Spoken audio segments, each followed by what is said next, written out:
भैया थोड़ा रास्ता तो दे दो यार आने जाने के लिए।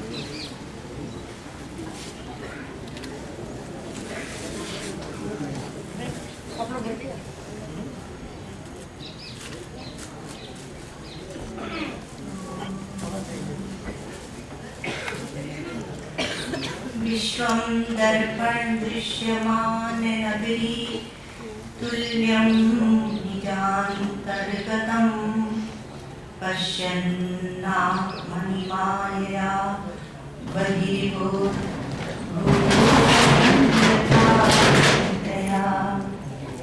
यः साक्षात्कृते प्रबोधसमये स्वात्मानमेवाद्वयम् तस्मै श्रीगुरुमूर्तये नमः इदं श्रीदक्षिणामूर्तये।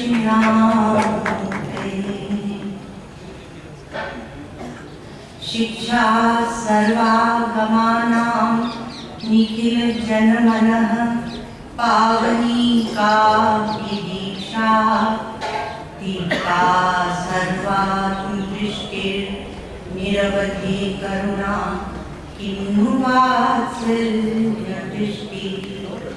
निष्ठा ब्रह्मात्मविद्या द्युतिदलिततमस्तोम विद्वन्मणीनां श्रीपूर्णानन्दतीर्थो जगति विजयते सत्प्रतिष्ठा यतीनाम् अखण्डानन्द सम्बोध मूर्तये ब्रह्ममूर्तये सुधास्मित समाश्लिष्ट नेत्रान्तस्फूर्तये नमः।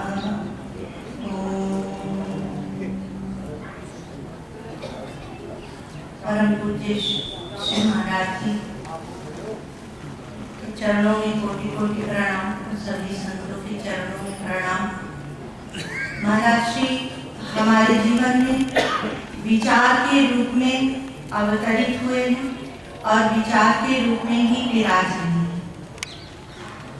श्री महाराज जी का एक विचार आपको सुनाएंगे। उनका जो उनको सूत्र रूप में देते थे, फिर कहते थे तुम अब इस पर चिंतन करो और इस पर चिंतन करके तब हमें बताना। एक बार श्री महाराज जी ने कहा कि आजकल जो लोग ये कहते हैं कि शास्त्रों में अधिकारी और अनधिकारी की बात कही गई, लोगों को बड़ा बुरा लगता है। अभी हमारी माताएं कह रही थी 2 दिन से कि आपको क्यों नहीं बोलने देते हैं, तो हमने कहा इससे कुछ अंतर थोड़ी पड़ता है। तो ये बातों को लेकर तो श्री महाराज जी कहते थे हमारे इसको समझिए आप, खास करके हमारी माताएं जो हमारे पीछे लगती थी कि बोलो बोलो, कि महाराज जी कहते थे कि शास्त्र जो है वो चेतन के लिए होते हैं, चेतन शास्त्र के लिए नहीं होता। एक बात। अब दूसरा, हमारे यहाँ जो कांड है तो एक कर्म कांड या धर्म का कांड है, दूसरा उपासना का कांड है और तीसरा हमारे यहाँ प्रमाण का ज्ञान का कांड है। अब इसमें भी विभाग हो जाते हैं, पर इतना आपको नहीं सुनाएंगे, थोड़ा ही सुनाएंगे कि धर्म का जो विभाग है, जब तक हृदय में वासनाएं हैं, जब तक आपके जीवन में अनाचार दुराचार आदि है, तो उसकी काट के लिए धर्म चाहिए। तो अनाचार दुराचार की काट के लिए सदाचार चाहिए, तो सदाचार चाहिए, धर्माचरण चाहिए, ये चाहिए। किंतु यदि यदि आपकी वासनाएं शास्त्र की कृपा से, गुरुजनों की कृपा से, सद्गुरु की कृपा से क्षीण होती जाती, कम होती जाती है, तब धर्म वहां जीवन में गौण भी हो जाता है। क्यों? क्योंकि यह निर्माण के विभाग में है। निर्माण विभाग जब प्रमाण विभाग में जाकर समाहित हो जाएगा, पर्यवसित हो जाएगा, क्योंकि हमारा जो प्रमाण विभाग है वह एक अभेद तत्व को दिखा रहा है। तो यदि धर्माचरण है आपके जीवन में और हमारा धर्म ऐसा है कि वह राग द्वेष से विनिर्मुक्त करता है, चेतन का ऊर्ध्वगमन करता है, चेतना का कहिए उसका ऊर्ध्वगमन करता है और चेतन को जागृत करके शिथिल राग द्वेष, और उसको हम लोग कह देते हैं वैराग्य। तो यह वैराग्य जब जीवन में आता है तो समझिए आपके जीवन में धर्म परिपक्व हो गया है। यदि वैराग्य जीवन में नहीं आया है तो जरा पीछे मुड़कर देखिए कि आपके जीवन का आप एक सिंहावलोकन कीजिए कि कहीं जीवन जीने में त्रुटि तो नहीं हुई। तो आपके जीवन का धन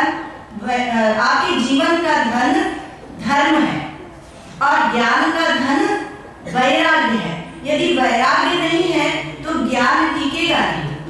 इस प्रकार से हम चलते हैं तो अब ज्ञान क्योंकि रोज हम यहाँ सुनते हैं प्रतिदिन धर्म की भक्ति की बात, फिर कहते हैं कि भक्ति आदि जी धर्म भक्ति आदि क्रम से आते हैं, लेकिन ये सब के सब निर्माण के विभाग में, इसलिए वहाँ निवर्तक भाव रहेगा।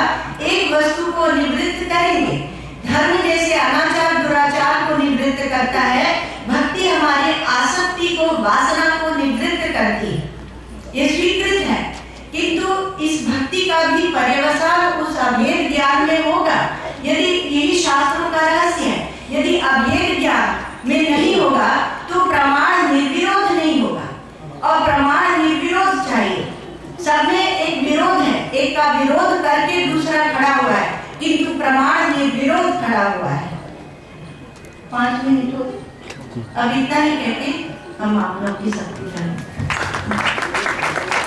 बोले सद्गुरुदेव